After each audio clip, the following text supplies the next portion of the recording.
बच्चों, आज हम जीके साइंस का वीडियो हम शुरू करने वाले हैं। साइंस के यहाँ पर जनरल नॉलेज के कुछ प्रश्न हैं जो सभी प्रकार के कॉम्पिटिटिव एग्जाम में आते हैं। कृपया आप वीडियो को शुरू से लेकर आखिरी तक देखिए। अगर आपको पसंद आएगा तो इसके आगे भी मैं अपनी सीरीज जारी रखूंगी। प्रश्न क्रमांक 1, जीवधारियों के शरीर की संरचनात्मक व क्रियात्मक इकाई है। तो संरचनात्मक और क्रियात्मक इकाई क्या है? आंसर आएगा कोशिका, सेल कहते हैं हम इसे। प्रश्न क्रमांक 2, कोशिका की खोज किसने की?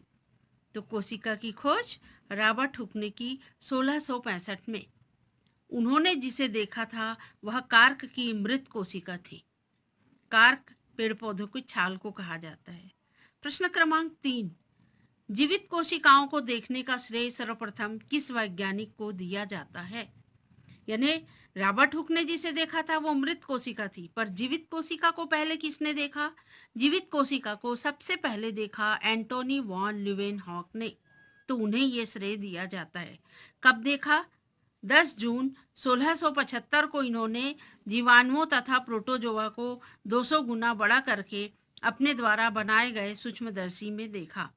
प्रश्न क्रमांक 4, ल्यूवेनहॉक ने अवलोकित जीवित कोशिकाओं को क्या नाम दिया? तो उन्होंने अपनी जीवित कोशिकाओं को नाम दिया एनिमॉलिक्यूल, जबकि रॉबर्ट हुक ने इसे कोशिका कहा था। प्रश्न क्रमांक 5, कोशिका में केंद्रक की खोज किसने की? तो कोशिका में केंद्रक की खोज रॉबर्ट ब्राउन ने की सन 1831 में। प्रश्न क्रमांक 6, जीव द्रव्य या प्रोटोप्लाज्म नाम किसके द्वारा दिया गया? तो जीव द्रव्य को प्रोटोप्लाज्म कहा जाता है और यह नाम पुरकिंजे द्वारा सन 1840 में दिया गया। जीव द्रव्य को जीवन का भौतिक आधार किसने कहा? हक्सले ने। इलेक्ट्रॉन सूक्ष्मदर्शी का आविष्कार किसने किया था? इलेक्ट्रॉन सूक्ष्मदर्शी का आविष्कार नॉल और रस्का ने 1932 में किया था। वास्तव में यह एक क्रांतिकारी शुरुआत थी। इलेक्ट्रॉन सूक्ष्मदर्शी कोशिकाओं को 1 लाख गुना आवर्धित करके दिखाती है। प्रश्न क्रमांक 9, कोशिका सिद्धांत किसने प्रतिपादित किया? तो आंसर है स्लीडेन एवं स्वान ने सन 1839 में 1839 में। स्लीडेन एक अलग वैज्ञानिक थे, ये जर्मन वैज्ञानिक थे, और जो स्वान थे वो ब्रिटिश वैज्ञानिक थे। पर ये दोनों ही वैज्ञानिक स्वतंत्र रूप से अपना अपना सिद्धांत बनाए, पर उनके सिद्धांत मिले जुले थे। तो इन्होंने अपने सिद्धांत को मिलाकर एक साथ कोशिका सिद्धांत प्रतिपादित किया सन 1839 में। प्रश्न क्रमांक 10, कोशिका सिद्धांत के अपवाद हैं। कौन है अपवाद इसका? वायरस। क्यों? क्योंकि वायरस केवल न्यूक्लिक अम्ल और प्रोटीन के बने होते हैं, इसमें कोशिकीय संरचना का अभाव होता है। प्रश्न क्रमांक 11, एक कोशिका से संपूर्ण जीव को विकसित किया जा सकता है। कोशिका की इस क्षमता को क्या कहते हैं? टोटिपोटेंसी। हिंदी में हम इसे पूर्ण सख्तता कहते हैं। इसका मतलब कि हम एक कोशिका से एक संपूर्ण जीव की उत्पत्ति कर सकते हैं। डॉली भेड़ का जन्म इसी प्रक्रिया द्वारा हुआ था। प्रश्न क्रमांक 12, अब तक की ज्ञात सबसे लंबी कोशिका कौन सी है? तो अब तक की ज्ञात सबसे लंबी कोशिका तंत्रिका कोशिका है, जंतु में पाई जाती है और 90 सेंटीमीटर तक लंबी होती है।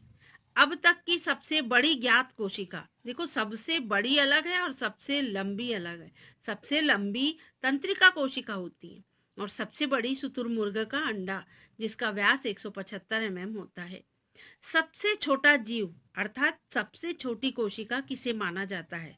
तो यह है माइकोप्लाज्मा गैलीसेप्टिकम, जिसका व्यास 0.1 माइक्रोन होता है।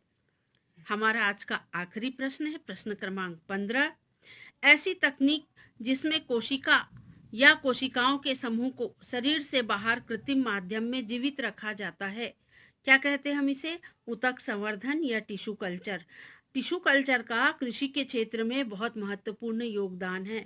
इस टेक्नोलॉजी के द्वारा हम अल्प समय में हजारों पौधे तैयार कर सकते हैं। जिस प्रकार हम नर्सरी में पौधे तैयार करते हैं, उससे भी कम समय में हम ऊतक संवर्धन द्वारा कई हजार पौधे कम समय में तैयार कर सकते हैं।